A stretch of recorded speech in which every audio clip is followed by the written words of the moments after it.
So नमस्कार मित्रांनो, तर आज आम्ही आलेलो आहे कोकणात परशुराम घाटाच्या जवळ प्रसिद्ध मंदिर जे की आहे भगवान परशुरामाचं. तर पहिल्यांदा आम्ही विजिट करणार आहे, तर बघूया मंदिर कसं आहे. सो मित्रांनो, आमचा योगायोग बघा, आज भगवान परशुराम यांचा वाढदिवस आहे. हे इकडे आल्यावर आम्हाला समजलं. मंदिराच्या आत आल्यावर एवढी पॉझिटिव्हिटी आहे की काय सांगू.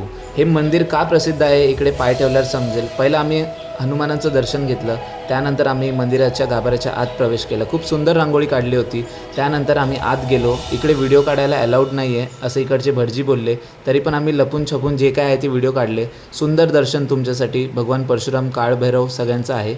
आणि मग आम्ही इकडे दर्शन केलं. त्यानंतर आम्ही थोडंसं पुढे गेलो, कारण राहवलं नाही पुढे काय आहे हे बघण्यासाठी.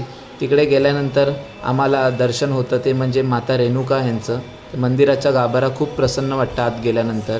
आणि इकडे एक शुद्ध तळं आहे, त्याच्या आतमध्ये तुम्ही मासे बघू शकता. आणि इकडे एक मूर्ती साकारली आहे, तिकडे आम्ही पाय पडलो आणि पुढे गेलो. भजन पण खूप सुंदर होतं इकडे.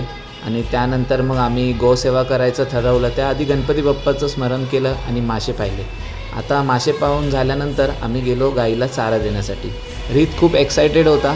त्यानंतर सनीने गाईला चारा दिला आणि गोसेवा करायला खूप मजा आली. मित्रांनो, हे व्हिडिओसाठी नाही आहे, जिथे कुठे गो दिसेल तिथे तिची सेवा करा. Thanks for watching.